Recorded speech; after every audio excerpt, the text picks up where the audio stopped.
Ladies and gentlemen के छ अब सबैजना आराममा हुनुहुन्छ। यो अहिलेलाई रेडी भइसक्यो म चाहिँ। अहिलेको मौसम हेर्नुहुन्छ भने पुरै पानी पर्ला पर्ला जस्तो मात्रै छ। त्यही हो, यो भ्यू पनि धेरै दिन छैन, जस्ट 2-3 डेज। यो हाम्रो बाइक यसलाई सेल गरेर जाने भन्ने कुरा हो घरबाट।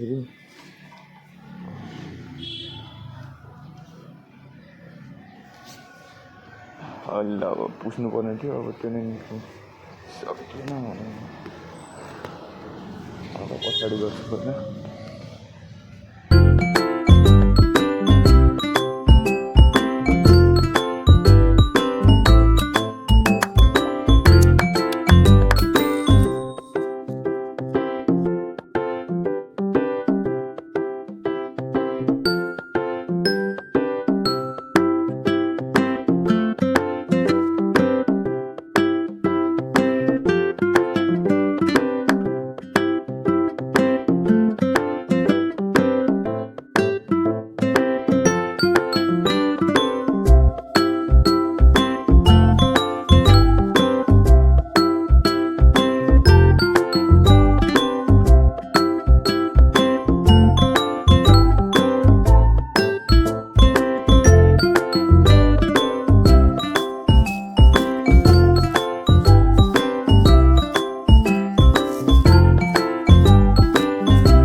बाइक पनि रेडी टु गो भन्ने भइसकेको छ।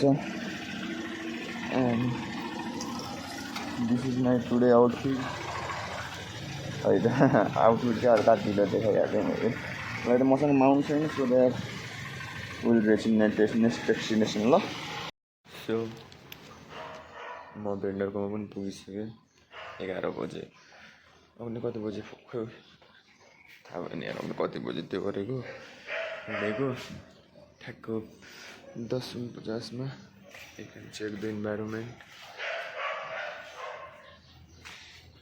यहाँदेखि चाहिँ हाम्रो अनलाइनबाट मिनिमम पनि पर डे 10-10-10वटा प्रडक्ट त हुन्छ होइन। अब अरू त अब अरू हामीहरूको लागि मात्रै 10वटा हुनेको, अरू लोजिस्टिकको लागि पनि हुन्छ होला।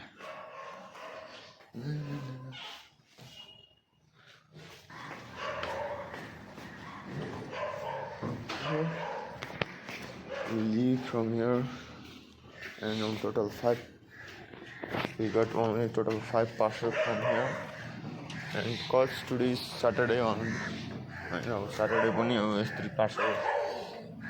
Saturday भनेको कस्तो भन्दाखेरि today is fucking leave day also for. Okay, I will cut my video, okay? कुत्ता धेरै नै भुक्यो।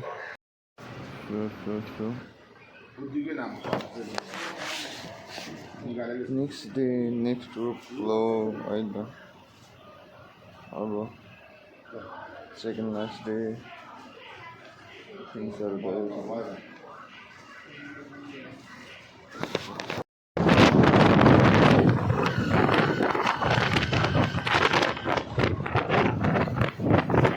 So you can guys see,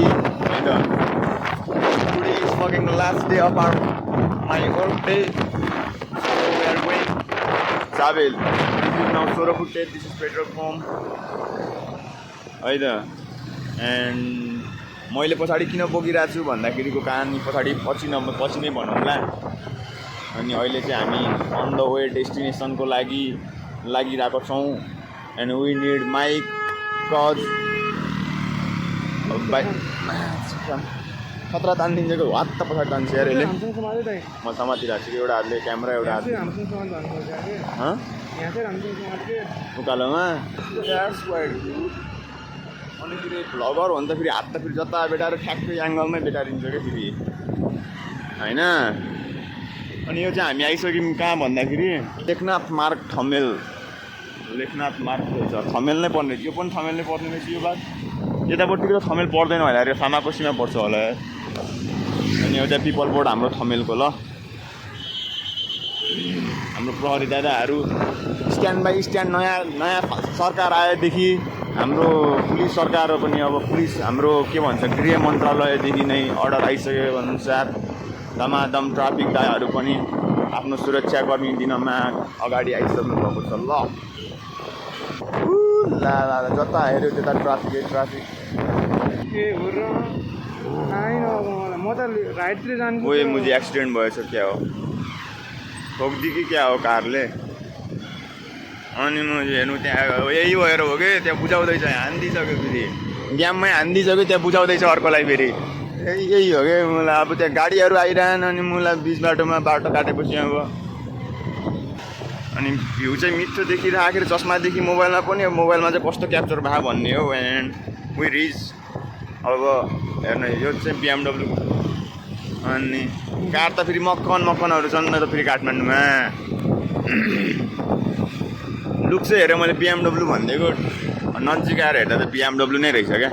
and मलाई त अब हेर्नु बाइकमा अब बाइक चलाउने बेला फेरि अब अलिकति त्यही हो, माइक भएको भइदिया हुन्थ्यो भन्ने लागिरहेको अझ पनि। Still we don't have mic. अब इन्डिया गएर किनिन्छ बबाल माइक DJI-को। अन्त लेफ्ट ह्यान्ड सजिलो हुँदैछ यार भ्लग गर्ने बेला, सजिलो सर्लक घुमाउन के एङ्गल मिलाउन पनि राइट ह्यान्ड भन्दा। लेफ्ट ह्यान्डले अलिकति बानी भएर पनि होला होइन पहिलादेखि। अनि काठमाडौँमा एक लेभलले लोकल भन्दा पनि बिजनेसेसको कुरा गरौँ न होइन। अब म्यान अरू कुराहरू त्यस्तै हो, बिजनेसेसको कुरा गरौँ न। के भयो भने काठमाडौँमा चाहिँ मिठो प्रिमियम टाइपको आउटलेटहरू मात्र देखिन्छन् कि आजभोलि चाहिँ। जुन पहिला म आजभन्दा 2-3 वर्ष अगाडि आउँदा पनि त्यतिको लेभलको प्रिमियम आउटलेटहरू देखिन्थेन क्या। अब यो अब हेर्नु सक्नुहुन्छ अब ठाउँमा अब प्रत्येक 100 मिटर 200 मिटरको अगाडि अब यहाँ KTM-को ट्रमिकको अब खतरा धमसान कम्पिटिसन, यहाँनिर अपाचे छ फेरि, त्यहाँनिर चेतक बजाजको छ फेरि। अब यहाँनिर अब यो त फेरि कारको भइहाल्यो अब यो हप्तार। अब यहाँनिर यामाहाको छ फेरि, यामाहाको पनि आउटलेट लागेको रहेछ त आज यार। यो चाहिँ हाम्रो अब नक्सालको प्रहरी पेट्रोल पम्प।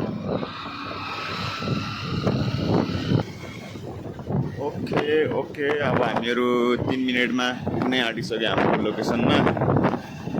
सानो गौचर यहाँ चाहिँ आजभन्दा 2 वर्ष अगाडि मिठो दौडेको यो फिल्डको मैले हान्थेँ यार 12-15 राउन्ड हान्दिन्थेँ मजाले, इजिली हान्दिन्थेँ हो 12-15 राउन्ड त। अब यहाँदेखि उता त झन् दिनकै गयो रनिङ हान्न, बेलुका इभिनिङ रनिङ भनेको त्यस्तो मजा आउँदैन। रिफ्रेसमेन्ट निस्केर होइन, दिनभरिको तनाव स्ट्रेस एभ्रिथिङ निस्किनु क्या सिन्सबाट नै निस्किनु। अनि लोकेसनमा किन डेस्टिनेसन के हो भन्दाखेरि we are going to meet up. So यो चाहिँ पछाडि चाहिँ अब दाहरूको अलिकति कपडाहरू छ कि अब त्यही भएर यसमा हालेर लिएर आइदिएको मैले फेरि।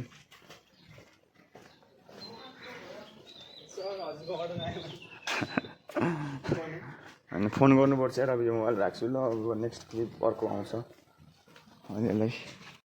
सो क्यामेराको क्लिपलाई चेन्ज गरौँ भनेपछि हामी आइसकेका छौँ। कहाँ देखाइदिउँ त, अब कहीँ नाममै लेखाएन। त्यहाँ हेर्न सक्छौँ सामाकोसी। अहिले त हातमा मेरो अलिकति एक लेभल यो छ, काम मैले छोडेको नि त। अनि काम गर्ने बेला चाहिने डकुमेन्टहरू चाहिँ राखेको थियो क्या त्यहाँ। सो आज चाहिँ दियो उनीहरूले। के छ त भन्दाखेरि नागित्राको फोटोकपी होइन, एन्ड चेक। छोटे भाइ बाइक ल्याउन गएको होइन, अब भाइ चाहिँ बाइक ल्याउन गएको। म चाहिँ हिँडिरहेको यस्तो रेडन पुलसम्म है। चप्पा त थाहा छ त कि मलाई पनि एक लेभलले।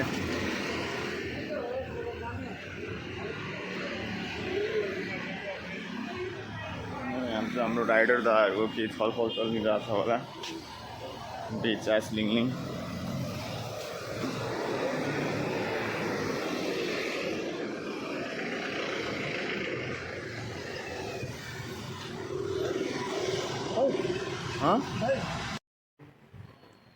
हामीहरूको रुम पनि खाली खाली है त ब्याकग्राउन्ड ब्याकप्याक रेडी यता पनि ब्याकप्याक रेडी छ यहाँ रुमहरू खाली गर्दैछौँ हामीहरू चाहिँ एन्ड टुमारो विल गो हामी चाहिँ खाली भइसक्यो रुम चाहिँ अनि अब के भन्नु त अरू अब त्यही हो काठमाडौँको बसे पनि भयो 5-7 महिना मिठो बसे भयो सिक्ने कुराहरू सिकियो लर्निङ गर्ने कुराहरू फेजहरू आयो हस्लिङ फेज पनि आयो एभ्री फेजहरू आयो and ultimate end at the end भन्नुपर्दा एभ्रिथिङ गुड एन्ड बेस्ट भयो अब अर्को ठाउँ भन्दा नि वाट्स सी अब चाहिँ नेक्स्ट टाइम अब हेरौँ न काठमाडौँ कहिले हुन्छ है त